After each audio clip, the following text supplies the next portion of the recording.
Philippines, yeah! Woo! Yeah!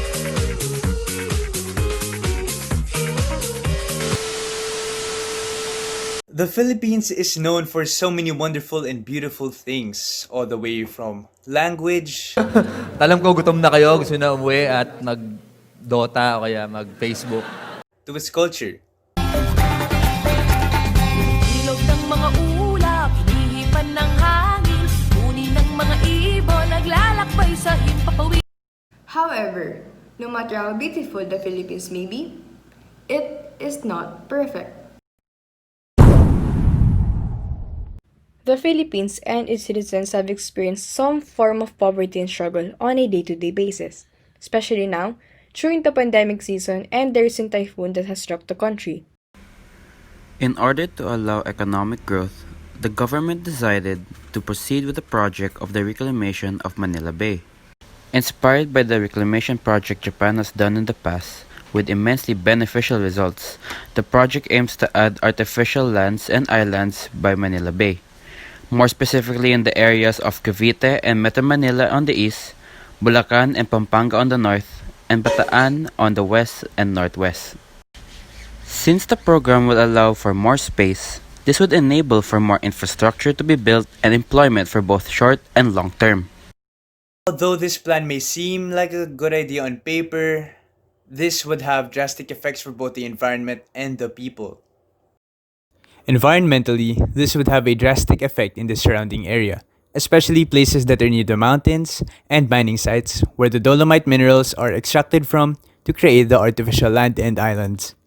And another thing, this project won't really do a lot for the current state that the Manila Bay is in right now.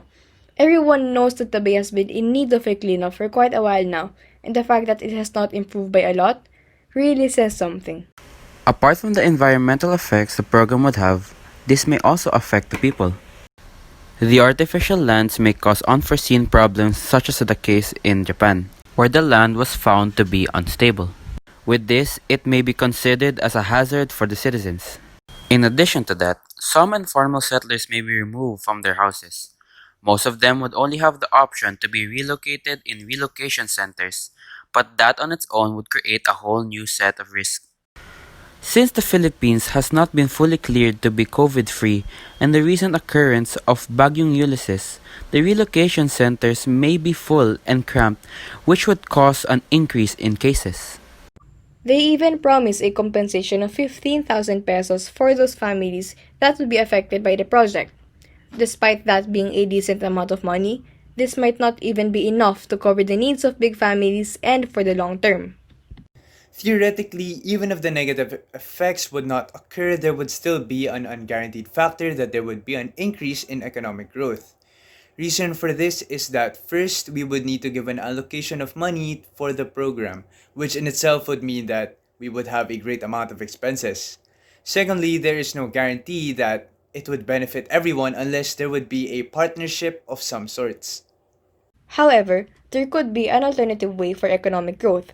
Some of the alternatives I have on the top of my head are focusing on partnerships or collaborations, or focusing on developing our approach to improving economic growth. With this, it would allow us to tackle our concerns while making sure that the citizens and the environment are not harmed. In the case that we won't be able to take the alternative approach, we should all do our part in reducing the negative impacts caused by mining and ensure that we would be helping each other through these tough times. Well, guys, I guess that's it for now. Remember to do your part, and we're all in this together. If you like the video, please give it a like, subscribe, or even share it with your friends and family to spread the word. Well, I guess that's it. See ya!